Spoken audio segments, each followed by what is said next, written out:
Good evening. It's 7:30 and we're going to call this chapter of the Snellville City Council hearing and business meeting to order. I will need a motion. In the absence of the mayor, I would like to make a motion that we elect Tom Witz chair of the meeting. There's a motion on the floor. Is there a second? Second. We have a motion and a second. All those, any discussion? All those in favor of the motion, please signify by raising your right hand. That's unanimous. I will accept the chair of the meeting. First point of business this evening will be the invocation. I ask council member, what's your first name? Diane, right? I'm a little nervous. It's the first time I've done it in front of such a large crowd. You know, I'm a shy guy. And this stuff doesn't come to me naturally, you know. Ms. Krause. Father in heaven, you made us your children and called us to walk in the light of Christ. Free us from darkness and keep us in the light of your truth. The light of Jesus has scattered the darkness of hatred and sin. Call to that light. We ask for your guidance. Form our lives your truth, our hearts in your love. Through the Holy Eucharist, give us the power of your grace, that we may walk in the light of Jesus and serve him faithfully. Amen. Amen. We have some announcements. My first announcement tonight is a correspondence from Mayor Kautz. Dear citizens, please excuse my absence from tonight's meeting. I understand that there are many important issues on tonight's agenda, and I take my responsibilities as mayor very seriously. However, as many of you know, Rob and I were excited to welcome our first child, Preston Alexander Knox, on Wednesday. Preston was so anxious to meet the citizens of Snellville that he came 4 weeks early. Unfortunately, as is common with preemies, Preston has jaundice, and we are both still in the hospital. We should be home on Tuesday. Thank you to the staff of Snellville's Eastside Hospital, who have all offered outstanding service during this time, and thank you to all of the citizens who have offered their well wishes, flowers, and prayers. I will return to the mayor's seat for the next meeting. Until then, I wish everyone a Merry Christmas and a Happy New Year. God has already blessed my family with the best present ever. Signed, Mayor Kelly Kautz. Okay, regular announcements. On December 9th, there will be a Board of Appeals hearing. The work session will begin at 7 p.m. and the meeting itself will begin at 7:30. On December 11th, there'll be a specially called Planning Commission meeting. Once again, 7 p.m. will be the work session, and 7:30 p.m. will be the regular meeting. On December 15th, Snellville Public Arts Commission meeting will be meeting in the conference room, and that meeting will begin at 6:30. On December 21st, you can watch the broadcast of this. My entire family will be watching, by the way. Joke. December 8, 2014 council meeting on Comcast Channel 25 at 8:30 p.m. On December 22nd, we have a blood drive, 1:30 p.m. to 6:30 p.m. in the community room. To learn more about the blood donation opportunities, visit www.redcross.org. December 22nd, the council meeting will be canceled for the Christmas holiday. And December 23rd, the Planning Commission meeting will also be canceled for the Christmas holiday. On December 25th and December 26th, all city offices and the recycling center will be closed. Emergency services will operate as usual. However, please remind you that on the 26th, garbage pickup will operate as usual. December 27th, the recycling center will be closed. January 1st, it will be the New Year's holiday will be closed. All city services and the recycling center will be closed. Emergency services, of course, will operate as usual. On January 12th will be the next city council meeting. The work session will begin at 6:30 p.m., the regular meeting at 7:30. And on January 13th, there's a Board of Appeals meeting at 7 p.m. with the work session at 7, and 7:30 will be the regular meeting. Those are all of our announcements. We will now have the pledge of the flag. I ask Councilman Howard if he will lead us in the pledge.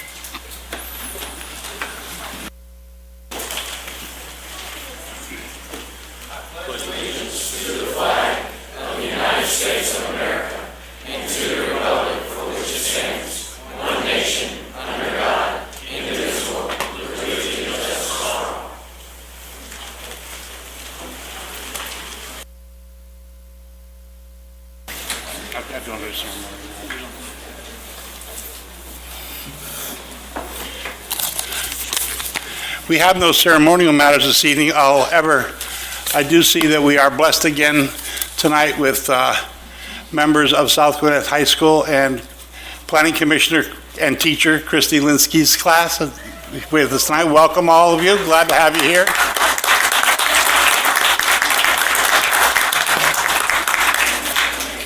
Commissioner, are they all in your class, or is there another class here with you? They're all yours. All right. So all the blame goes to you. Okay. All right. Good. And all the praise, I might add. Okay. The first item on the agenda this evening is minutes. You have all received copies of the minutes. There are several minutes listed in the agenda. Do I have a motion? Motion to approve the minutes of the November 10th regular business and public hearing meeting. There's a motion on the floor. Is there a second? Second. Any discussion? All those in favor signify by raising your right hand. It's unanimous. The executive session minutes for the July 14th, 2014, July 28th, 2014, September 8th, 2014, September 22nd, 2014, October 13th, 2014, October 27th, and November 10th, 2014. Do I have a motion? Motion to postpone approval. And I'd like to ask Mr. Powell to give us some direction on this. Seems to be some problem with understanding of what applies to executive session minutes in terms of where they should be disseminated. We had an email correspondence with an OCGA section cited that I believe is incorrect. And I'd like you to weigh in on it. That's 50-14-1E2C. Mr. Emanuel, that is a new provision of the what is the Open Meetings Act. The target of it is to make sure that your executive sessions actually have minutes.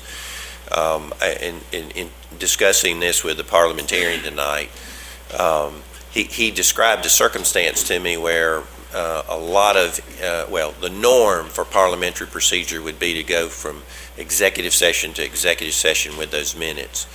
The requirements of this body don't arise from that provision. What that would lead to is that there would be no public discussion of the fact that executive sessions took place with the exception of the motions going in and out. And so for that reason, I think the legislature has adopted a little bit of a different standard. And it is one where executive session minutes have to be taken. They are not open to the public. They are fully open to the participants in the executive session, mayor and council in particular when they have one. I think the issue was whether or not those could be transmitted to mayor and council for review in advance of the meeting, and that should take place. That's the norm. Those would be communicated by whatever the normal means of communication is. It's not a requirement that these records be secluded until they're adopted. Then they go into a special clerk. The clerk would maintain those as not public records.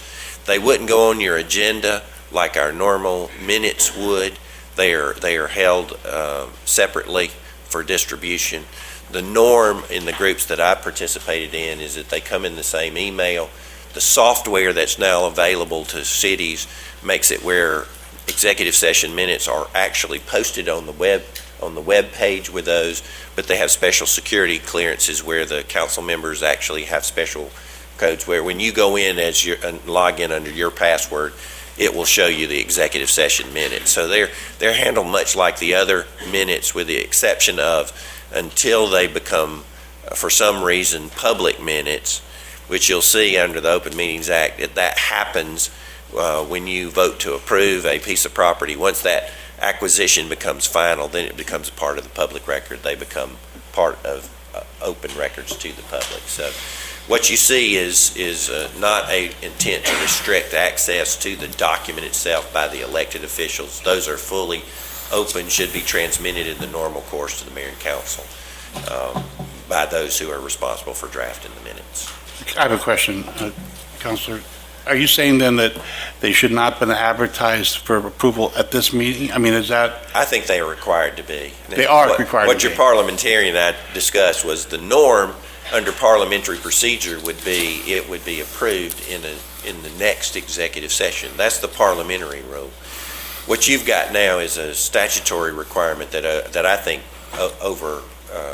prevails over that in that you need to make sure that you are complying with 5014-1 and it's E2C. And that is, you've got to have them as a matter of law. They've got to be approved as a matter of law. The only way you're going to be able to do that without showing somebody your executive session minutes is to do it in a public meeting, which I think is the right way to do it. I think it's a little variation from what is the norm for parliamentary procedure, but it satisfies a statutory requirement that you have. So I think the procedure that you're using, which is to place the approval of the minutes on your public meeting without those minutes being disclosed publicly until there's a qualifying requirement. Event. So then, to sum it up, the executive minutes can be transmitted to the council with the regular minutes for the meeting, for their review, but, and then they will be put on this, but they're not for public dissemination. Is that correct? Absolutely, yes, that's Okay. correct. And in fact, in access to those, mayor and council may have reasons why they want to have copies of those, for their own reference in the future. It's not a custodian issue. There is not a requirement that it be kept in a certain. It becomes the duty of those participating in the executive session to keep that protection in place. So y'all could go back and ask for them later on and get copies of those later on, as long as you're part of that executive body. Okay, so just so that I'm just clear, so as long as a member of this governing body of the city asks our city clerk for those documents, then the city clerk's duty is to provide those unencumbered, if you will, to the governing body that's requested it. Is that what I'm hearing? Absolutely. Yes, Okay, sir. so she should follow that instruction. They are Okay. really public records. The leaning of the legislature is to openness and accessibility. And so that's where we're going.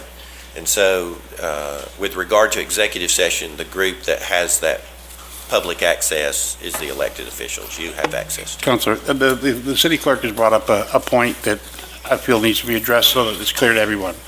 And if I misstate the point, Phyllis, please clear me. Her point is that if she sends out the executive session in an email, that email then becomes public, subject to public scrutiny.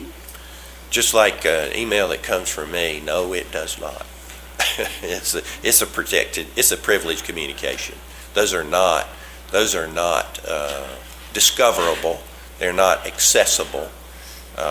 Those are privileged. I communicate with you on legal issues on a regular basis. They're Right. not discoverable. They're not admissible. They're protected, privileged communications. Would That's what a there privilege have is. to be any disclosure on our part when they come out from the clerk to protect us on that? Like, I know some years at some point, I would denote those as executive session minutes. And that's all you have to That's what do? I would do, yes. Okay. One very much. point I'd like to bring up, since we have a full house, is executive session minutes are not public record, not to hide anything, but they have to do with potential lawsuits, and personnel matters. And that's strictly provided for in the state code, that those types of meetings are not public record. Thank you very much. Okay, so then we have the approval of the minutes of the September 12, 2014. Oh, that's right, Lady Devon, I apologize. Then there's a motion on the floor to postpone. Is there a second?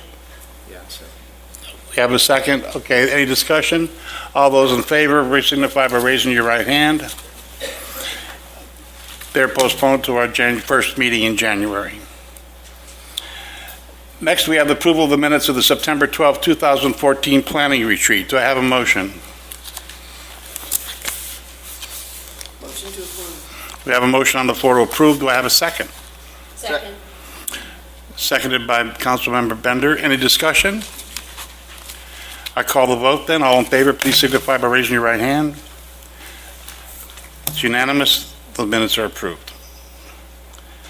We don't have any invited guests this evening. We have many guests, and they're all invited, but none to speak. So we have our committee and department reports.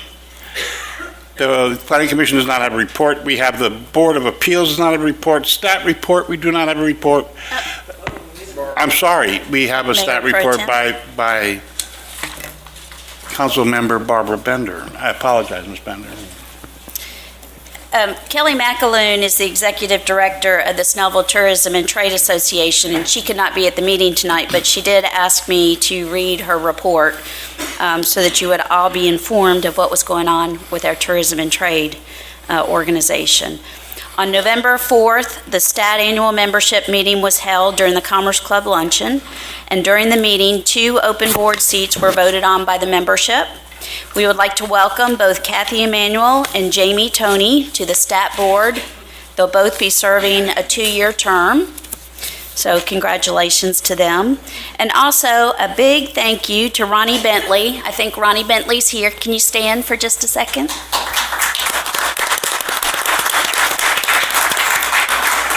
Ronnie has served on the STAT board for a 2-year term, and he is rolling off. He's a big volunteer with the farmers market every Saturday morning during the summer.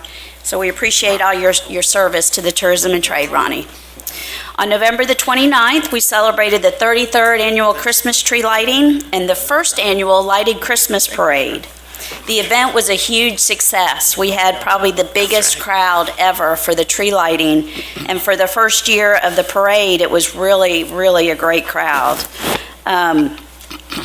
We had thousands of people. It was estimated about 4,000 people showed up throughout the night. And we had the lighting festivities, and they went on until 9 o'clock. So it was a lot of fun. It was a beautiful night. We did run out of everything, all the kids' crafts and the s'mores, so we do apologize for that because we ran out a little early, but we just never anticipated that crowd. But we'll be ready for you next year. Thank you to the city council members, Mayor Pro Tem Tom Witz, Bobby Howard, for helping so much during the night, helping the event set up and cleaning up afterwards. Thank you to Mayor Pro Tem Tom Witz for emceeing the parade, and to Council Member Bobby Howard for emceeing the Christmas tree lighting event. Thank you all to the volunteers who gave endless hours of their time helping to make this event so successful. Thank you also to the Public Works Department, Craig Barton, Gay Johnson, and all the crew down there. These people work so hard behind the scenes, getting the city ready. They've put up all the Christmas decorations. They help us so much, and no one ever sees them in the work that they do, so we really do appreciate what they do. Thank you for the police department for keeping us safe throughout the parade and through the entire event. Thank you for all the sponsors who helped make this such a special community event. Coming up, there's a Valentine card contest. You can find the details on the website, but basically what you do is take any business or organization or individual you just get a piece of plywood, cut it in half, and hinge it to make a card, and then decorate that any way you want. And then they'll be placed out on the green in February, and the public will vote on them, and then the winner has some prizes coming to them. So just check out the website for details on that. All the proceeds will benefit the Gwinnett Southeast Co-op. And again, details are on the website. The website is snellvilletourism.com. We invite you all to bookmark that page and check back often because all the events are there and listed. If you'd like to get involved, just go to the website and click Get Involved. On behalf of the Tourism and Trade, we just wish everyone a very Merry Christmas and a Happy New Year. End of the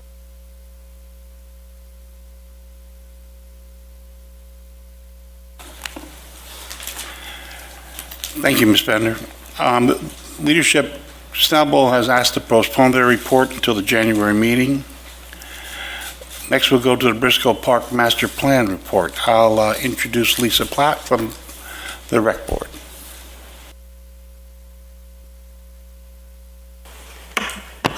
Good evening. I'm going to turn it over to Robbie Bryant. He's with HDR Engineering. That's our firm that took care of the master plan and is still helping us through all the phases, and he's going to go ahead and just give us a summary of what we've been doing. And I believe there's a copy of the master plan right there. So I believe most of you guys are familiar with the park plan from our public meetings. But what we would like to do is basically formally present this to you and have it adopted. So I'd have just a brief presentation I'd like to go through. First and foremost, we just want to make Briscoe Park better, and we want to make it continue to be what it already is. So we're not trying to make any drastic changes. We want to improve on the areas where we feel like it can be improved.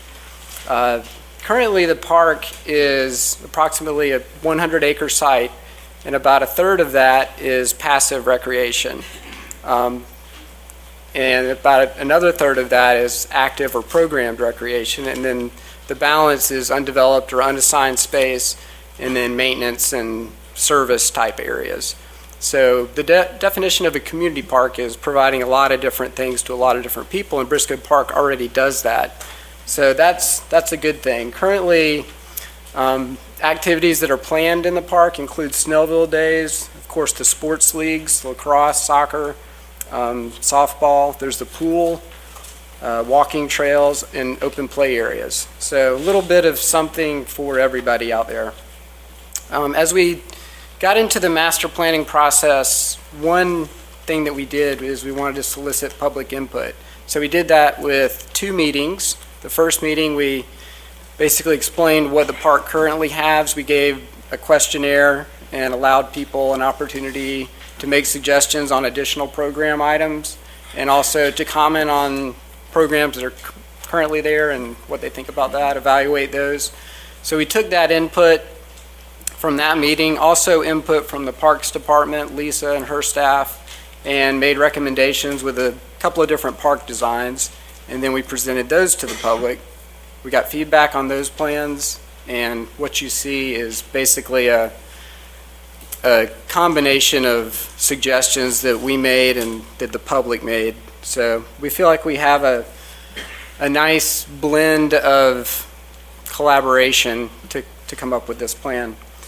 So the future vision for the park, we definitely want to continue with the multi-purpose soccer program. We want to expand softball. That's the project that's under construction currently in the middle of the park. So we're adding softball fields, we're adding a concession building there. Of course, we want to continue to add parking for Snellville days and other festivals that take place in the park. One group that came out in force was the tennis organization, if you were at the public meetings. Currently, there's 4 tennis courts in the park. So we are suggesting adding to those 4 courts, improving them, and then adding 2 others, so that this will be a venue where tournaments can be held with that many courts.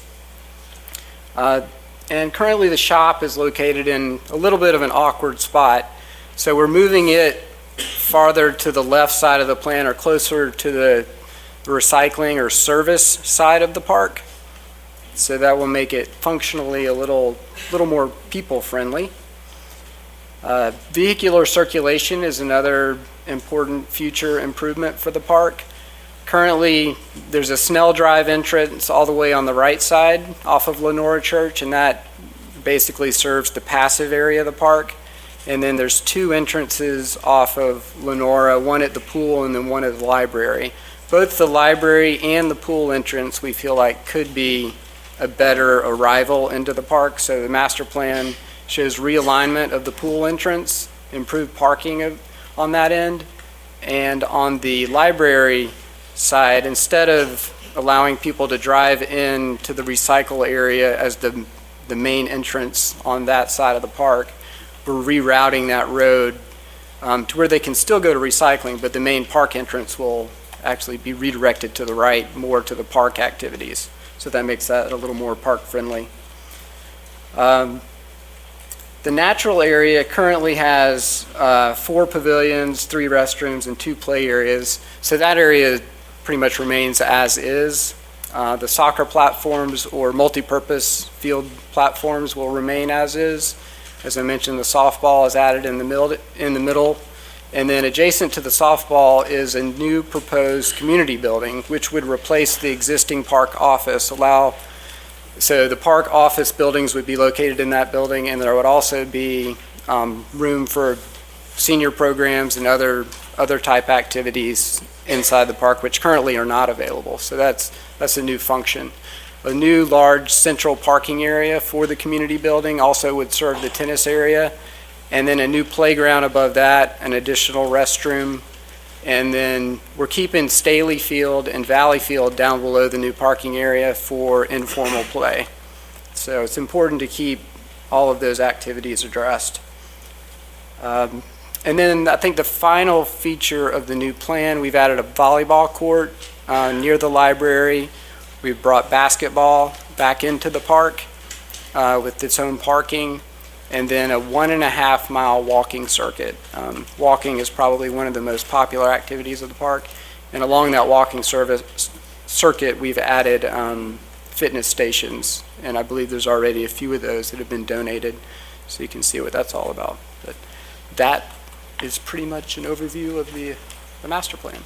Thank you. Any questions for Mr. Bryant? Hey, Robbie, thank you. Appreciate all your work on this. Question on the park office, will it continue to be a 2-story operation like the one currently with the basement and the main level, or is it changing? The community building is significantly larger than the existing park office. Okay. The park office building is actually not shown on the future plan. Okay. So the thought is when money's available to build the community building, that park office would go away at that time. If I could just expand on that, I think that when the time comes and the funding is available, probably in the next SPLOST cycle, I think we'll be going through a full needs analysis and quite a planning session to determine what size is needed for that building. Depends on what we want to put into it. And we should point out that we're going over this master plan. This does not mean that we start construction on any of this tomorrow. Of course, the softball fields are currently being built. When are they expected for completion, Mr. Sanders? Early spring. Early spring, so they'll be in use next summer for the season. But these other things are part of our master plan and will happen after the softball fields and as they're voted on by the city council. Mr. Sanders, what do you need from this council now on this master plan? Does this need to be put on the agenda for the next meeting and adopted by the council? If you want some time to consider it, and if you have any questions for the staff, that'd be fine. So we don't necessarily need to put it on the next meeting. We just need to keep it in abeyance, and once everyone's in agreement on it, then bring it back before council. Yes, sir. If you do not feel comfortable in doing that tonight, we can do it in Well, it's not on January. it's basically it's only on here as a report, not really as a agenda item. So we'll put it on as an action item for our first meeting in January. Okay, would you set that? Okay, great. Thank you very much, Mr. Bryant. Thank you. Mr. Sanders, do you have a report this evening?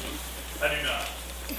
Okay, with the lack of a manager's report, then we have no items on our consent agenda, so we'll now call to order our public hearing.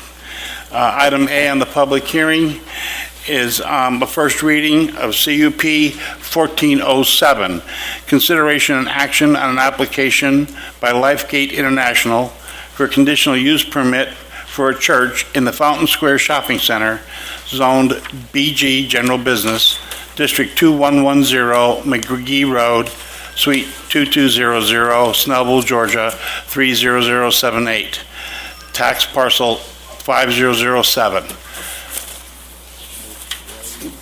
Do I have a motion from council? Motion to waive CUP 14-07 until January 12th, 2015. Councilmember Kraus has made a motion to postpone or to waive the first reading. Do I have a second? Second. Second by Councilman Howard. Any discussion? I'll call the vote. All those in favor of waiving the first reading, please raise your right hand. It's unanimous. The first reading is waived. That takes us to section item B under old business. Consideration and action on application by Marcelin Hales. Correct. For a conditional use permit for a continued residential use of a plus or minus 4.79 acre property zoned office professional in District 2108, East Main Street, Snellville. Please, go ahead, Jason. Thank you, Mayor Pro Tem. Thank you, Council. Once again, CUP 14-01, this was originally heard in June 9th. Earlier this year. It was postponed to consider the effects of the new sidewalk down Highway 78 and the easements that may be needed. Just to go over it briefly, the applicant has requested that they be able to continue the residential use of this property. It was originally bought to be developed commercially. The applicant has fallen on hard times and hasn't been able to develop the property, although she has requested to continue living there or to rent it to another tenant or any other resident. She's requested a 6-year stay. The staff has recommended approval, and I believe according to the discussion that was had in the work session, that the Mayor and Council would like to attach an additional condition that the applicant sign the easement agreement.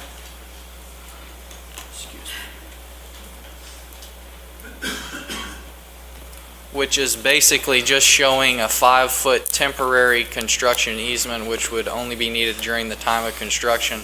After construction was completed, the contractors would correct and amend the yard and property back to its previous state. Once again, we recommend approval, and I'll be glad to answer any questions at this time. Are there any questions for Jason? Seeing none, is the applicant present this evening? Hi. Would you like to come forward? Do you have anything you'd like to say in support of your application? It's already been said? Okay. We'll get back to you in a minute. Okay, now we're going to open the public hearing portion of this item. Anyone here to speak for or against? I'll set the ground rules right now.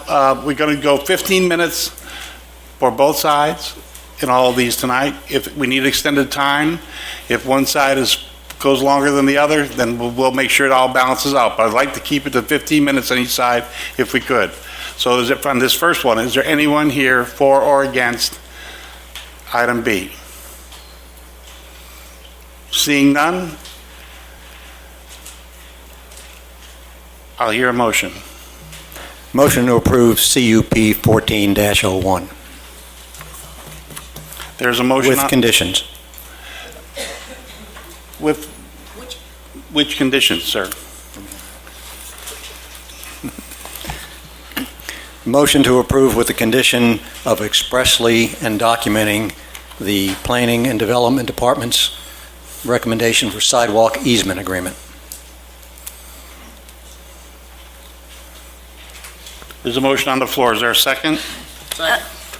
If I may, Councilmember Emanuel, if you would consider amending your agenda to follow the Planning Commission recommending 3 years for the conditional use permit, and to also add the requirement of that Ms. Hales will sign the sidewalk construction easement. Yes, I'd like to amend it to include your verbiage. They're not making it easy for me, are they? No. My friends. Okay, so if I understand it, you are making a motion to approve an ordinance to amend the official zoning map of the city of Snellville, Georgia, as amended to grant a continued use permit to provide for severability, to repeal conflicting ordinances, to provide an effective date for the other purposes for Ms. Hayes, and that we're approving that with the conditions set forth by the Planning Commission, with the additional condition that Ms. Hales execute the easement agreement made up between her and the city. Is that correct? Correct. Did you also ask for 3 years instead of 6? 3 years. That's what you said. Yes, 3 years. Am I correct? Yes, sir. Okay, and we have a second. I will still second it, yes. Ms. Hales?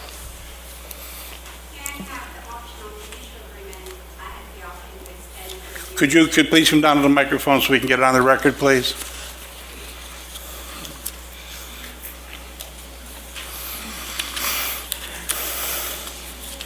With me asking for 6 years and you're not able to give the 6 all at once, you've decided to do 3, could I be given the option that instead of having to come back, an extension maybe for a year, just in case things don't clear up by then or I don't get a chance to dispose of the property? Let me ask the city attorney, but I don't think we cannot do that. For said it would be another council and we can't bind them to an agreement like that, can we? Actually, that is in the condition as stated by the Planning Commission. The condition actually reads, "The subject property shall be allowed to be occupied for residential use for up to 3 years, beginning on the date of the conditional use permit approval by mayor and council. A one-time extension may be granted by the Director of Planning and Development for an additional 12 months. Thank you. But that's not 6 years. You said 6 years. Yes, he said 3, they've approved. That's an additional year. 3 plus 1. It's 4. Yes. And you see, That's what she said. She said 6. So, Okay. they're going to put in the sidewalk in front of the property. Huh? They're putting in the sidewalk in front of the property. She said 6. Then the easement. I just want to make sure we're all clear, okay? Because I thought I heard you say 6. And I'm hearing 4 from the council. She said, so the sign will stay. But she's meant But you want the other 3 on You still- one. 3 plus 1 year. So, You have 3 plus an additional 1 year at the end of the 3. That's good for you, okay? All right. The other thing is, you understand that you're asked to execute an agreement, the easement agreement with the city, and you're prepared to execute that, correct? yes, one question that just jumped to mind. With the easement, they're going to be, when are they going to do the work? Let the city manager answer that for you. I can't give you an exact date, Ms. Hales, like we talked about. I guess, accelerated the engineering and the work on your portion of the property, of the project, because we knew you were coming here in December asking for the extension. I know that we are going to coordinate that work. That will probably be the first project done. Oak Road will probably start a little bit later. So I would say sometime in the next calendar year. Okay. And once they're finished with the work in front of my house, they give the easement back as soon as they're done, right? It doesn't have to wait until the entire project is complete. It is a temporary construction easement. That's correct. Okay. All right. You are prepared to execute that contract? Yes. Okay. All right. Any more discussion? Thank you. We have a motion and a second. I'll call the question. All those in favor? I need one more paper. That's all I need. Ordinance, approving ordinance 2014-18 with the amendments or conditions as approved by, presented by the Planning and Zoning. Please signify by raising your right hand. It's unanimous. It's approved.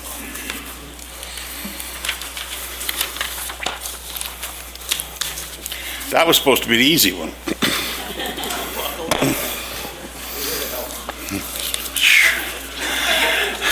Here we go.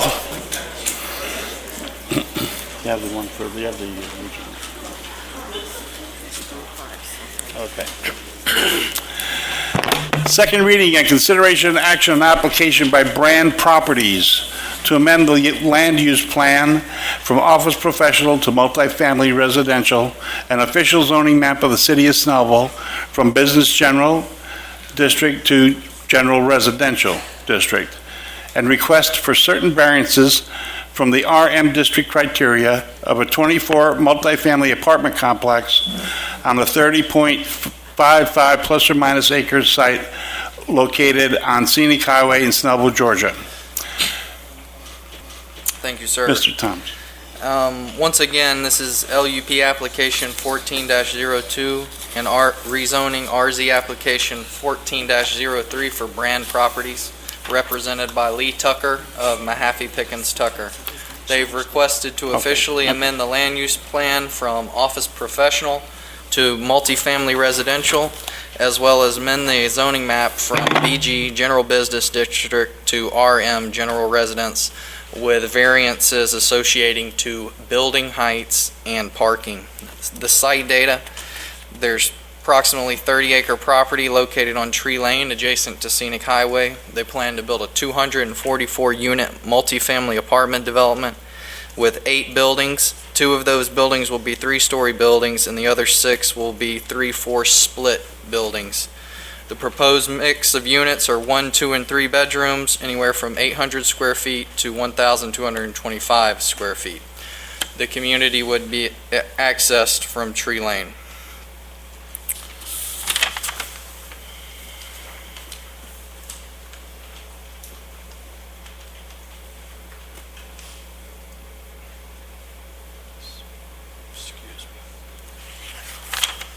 Background on some of the parcel data.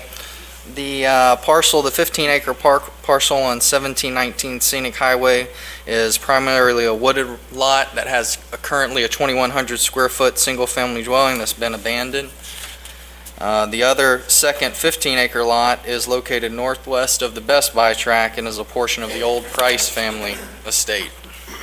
To the north of development is an office complex called Snellville Commons. To the south of the development is a large vacant tract currently zoned for RHOP 62. To the east is Best Buy and the Navy Federal Credit Union, and to the west is a Gwinnett County residential single-family neighborhood called Waterford Township.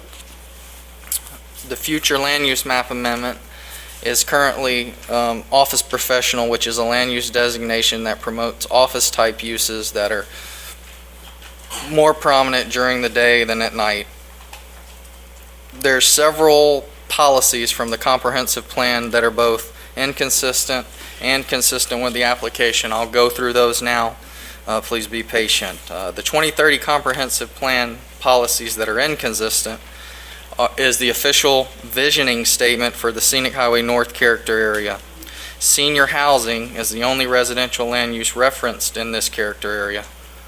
The community preference survey indicated that single-family homes were highly favored over apartments, mixed-use housing, or condominiums. Ranch condos and apartments were identified as inappropriate. The future land use plan designates the properties considered for office professional. This land use accommodates businesses' concerns that do not provide a product directly to customers on the premises or do not act as a primary activity involving the manufacturing, storage, of distribution of products. Neither the office professional land use designation nor its associated zoning codes permit for residential uses.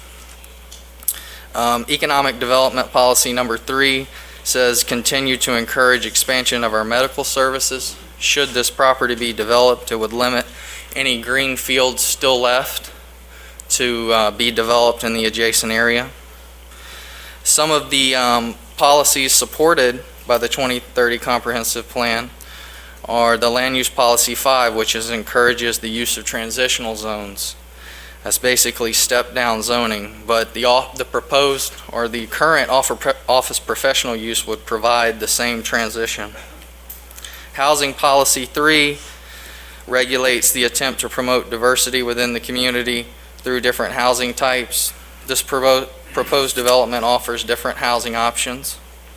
Economic development policy 8 encourages to keep supporting land uses that preserve green space. The development of this project would leave 70% open space on those two sites.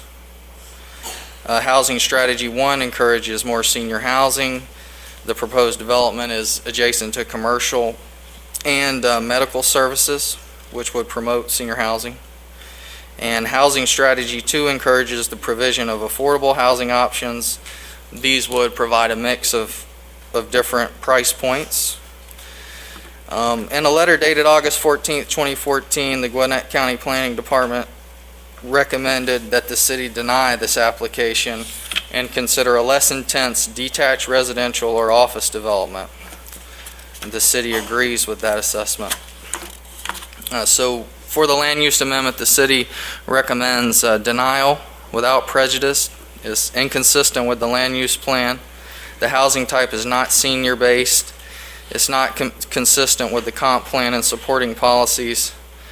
And if it's recommended denial without prejudice, it would allow the applicant to resubmit with a different use within 12 months. If not, 12 months would have to be observed before they could resubmit for any kind of use. I'll just go over briefly the zoning map amendment, which isn't to be considered if the land use is denied, but there's 4 questions that are asked in the application. Is the property suitable?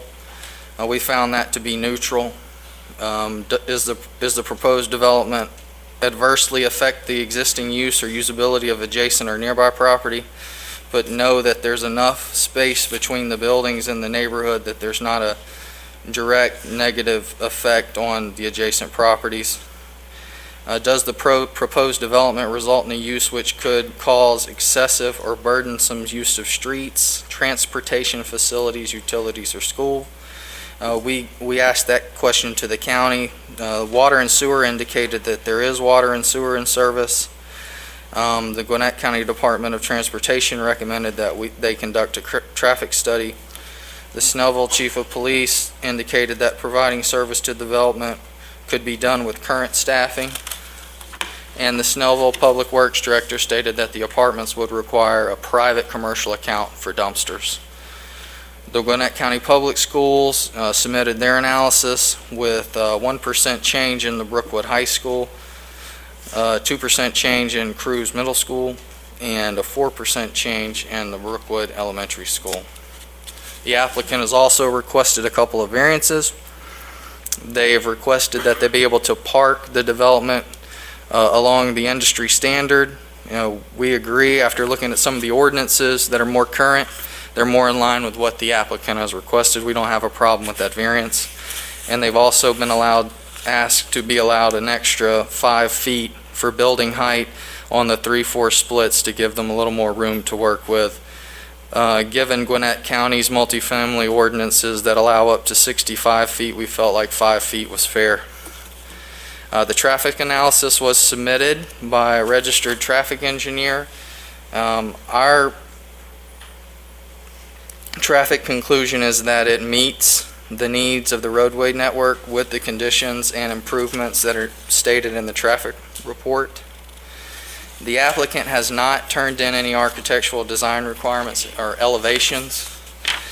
We would ask, if approved, that the condition be stated to have them upheld to 9.2.4 of the zoning ordinance and Article 7.7 for the architectural design standards. Once again, the zoning recommendation is the same as the land use recommendation. We recommend denial without prejudice and deny the rezoning based on the denial of the future land use amendment. And if anyone has any specific questions, be happy to answer them. Are there any questions for Mr. Thompson? Council? Okay, seeing none, thank you, Jason. Is the applicant, sir, like to speak?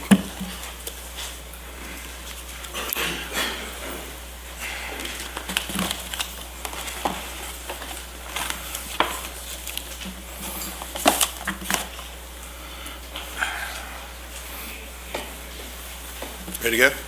He can hit it. Good evening, Mayor Pro Tem and council members. I'm Lee Tucker with the law firm Mahaffey Pickens Tucker LLP, here on behalf of the applicant in this case. As Mr. Thompson noted, we're asking you to amend the land use plan to classify the subject property as multifamily residential. And we're also asking you to grant a rezoning of the property from its existing commercial zoning to a multifamily residential classification with 2 associated variances. Through this process, it's been clear that a lot of the opposition, at least clear to me, is based on a lack of information, refusal to acknowledge information provided, misperceptions, and exaggerated fears of potential impacts. The demographic shifts in the city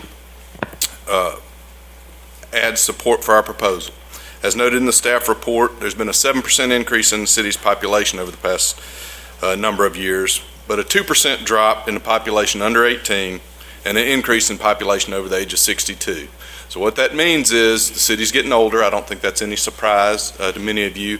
The number of families in the 20 or potential families in the 20 to 29 classification are also increasing. To my knowledge, there are no multifamily housing options like what we're proposing in the city. Most all the rental, at least the rental that I could find, occurs in single-family residential housing and subdivisions. The traditional development within the city is subdivision based on a single-family housing, distance from strip commercial along clogged roadways. I know this, I grew up on Janmar Road, went to public schools, including Brookwood, which I suspect we'll hear something about tonight. The housing stock's aging. Multifamily housing should be allowed in the city. Multifamily, like we're proposing, should be allowed in the city. The fact that a city the size of Snellville with approximately 18,500 residents doesn't have an apartment complex is de facto exclusionary. Multifamily housing is an important option. It can provide workforce housing for teachers, firefighters, police officers, healthcare workers, and public employees. People who are vital to the fabric of a community, but whose resources and/or income may not be sufficient to support the traditional suburban lifestyle, or alternatively, if they are economically able to, may not want to make that choice for a variety of reasons. Don't want a house, don't want a yard. Multifamily housing tends to generate less school kids than single-family traditional subdivision development. In fact, we have, I'm aware of statistics that reflect it's about half. Multifamily housing generates more property tax revenue than comparable single-family residential based on its characterization as commercial real estate. If school crowding is an issue, and I submit that it should not be in this case based on the materials provided by Gwinnett County Public School System in the staff report, then the issue shouldn't be, in my view, whether new housing imposes a burden on the schools, but rather it should be what kind of housing attracts households without children. Multifamily, as we're proposing, is just that type of housing option. Higher density development's more efficient on infrastructure in the city, so you have less runs with respect to utility, you have less roadways associated with it, you have compact development, which allows you to benefit from some of the economies of size and geographic scale more central on a site, like in this case where you're putting potentially 70% of the property out of production and into preservation. Generally, apartment residents own fewer cars than single-family homeowners by a ratio of about 2 to 1. That's somewhat intuitive, but I think it bears saying. Trip generation is about double if you consider trips per household. You got twice as many cars, twice as many trips. It stands to reason. Single-family residential generates more traffic and more demand on infrastructure because, by its nature, it's further away from the services at issue. This is a prime example. The residential subdivision on Janmar Road, you have to drive out Janmar, now not as far as you used to because of the commercial that fronts on 124, but you have to drive out Janmar to get out to 124, and this is situated in an area where it infills in a commercial area adjacent to and buffering from the single-family residential. Fears that multifamily housing will hurt property values are not based on substantive evidence, I would submit to you. I'm aware of multiple studies which conclude that neither multifamily rental housing nor lower income housing, though we're talking market rents here, causes neighboring property values to decline. I think that's referenced in the staff report as well, certainly in the third-party report that is a part of the staff report. I've heard many comments which reflect misperceptions and stereotypes about the kind of people who live in multifamily projects. an undercurrent that folks who earn less money or elect to live not to live in a single-family home are not desirable for the community, and I find that difficult to stomach. I think that perception is unfair, and I think it's illegal. In the city's own comprehensive plan on page 2.1, it reflects the demographic profiles that I mentioned earlier. Those, I think, provide support for what we're saying. This is the perfect, I'll put it on there crooked, type of demographic for multifamily residential in the appropriate location, and I would submit to you that this is. On page 2.3 of the comprehensive plan, it says, and I'm quoting, "A significant number of Snellville employers are located on Scenic Highway, one of the largest agglomerations of retail space in Gwinnett County. Despite this agglomeration of employment options, approximately 82% of Snellville residents work outside the city. This disparity reflects a mismatch between the residents' skills and current job opportunities. This situation also suggests that current housing supply does not meet the demands of people working in Snellville." Page 5.7 of the comprehensive plan reflects, "A top priority," and I'm quoting, "A top priority for current residents is maintaining single-family residences as a predominant type of housing. To maintain this vision while providing adequately for all residents, existing units must be preserved while creating new units that meet the needs of Snellville workers and aging population. Similarly, the range of housing types in Snellville is reflective of the current population, but not necessarily its employment base." Page 5.8. "Homeownership ratio is well above both the state and regional levels. This is due to an overall older population in Snellville and the low number of available rental units. Strategic housing development can help address the community's commuter nature and strained environment. The mismatch between jobs and housing could lead to a decline in services." Again, I'm quoting here. "Housing for all economic levels will provide a base for attracting businesses. Workforce housing supports local teachers, firefighters, and other elemental persons to the local service delivery." Quoting further, "Encouraging development that meets live, work, play ideals can maximize the limited space in Snellville by creating a multi-use environment where appropriate and beneficial to the community's residents." Page 6.3 in the economic development. "Seek a healthy balance of jobs and housing that reflect the needs of both our residents and workforce. Support new land uses that contribute to open space and the overall protection of our environment, maintaining the city's attractiveness as a place to live, work, and play. Support mixed-use development efforts that work towards better connecting work and residential locations." 6.4, "Eliminate any attempts to regulate housing with the express purpose of establishing specific economic, racial, or ethnic mixtures within the community. Support dispersion of assisted housing throughout the community in order to diversify neighborhoods and prevent the development of pockets of poverty. Actively support the creation of appropriate mixed-use developments that incorporate housing elements as a part of the city's effort to creatively address congestion problems through progressive land use decisions." Page 714, quoting, "Question, how can we provide affordable housing options for our workforce? Description, action. Consider affordable housing within new multifamily housing developments. Consider incorporating multi-income housing units in new subdivisions." Question, page 715. "How can we promote the diversification of our housing stock as our population grows to accommodate all community members? Action. Develop an infill program that maintains the character of the existing neighborhood while encouraging new infill housing and addition of new infrastructure and facilities." Those provisions are taken directly out of your future plan and your comprehensive planning documents. I would submit to you that those accurately characterize what we are proposing with this land use change and what we're proposing more broadly with this project. Similarly, in the third-party report that I understand that staff engaged and relied on, and I think that was an appropriate thing to do when you have a situation like this where there's a lot of information, a lot of concern. I think it's prudent to look at third-party sources for resources and to try to analyze and look at it through a different lens. On page 4 of that third-party report, relative to the comprehensive plan policies, it suggests that our proposal is consistent with a number of the land use policies and implementation strategies included in the city's comprehensive plan. For example, and I'm quoting, "The proposed development would provide a transitional zone from the commercial uses along SR 124 to the single-family residential neighborhoods located to the west, outside the city limits in Gwinnett County."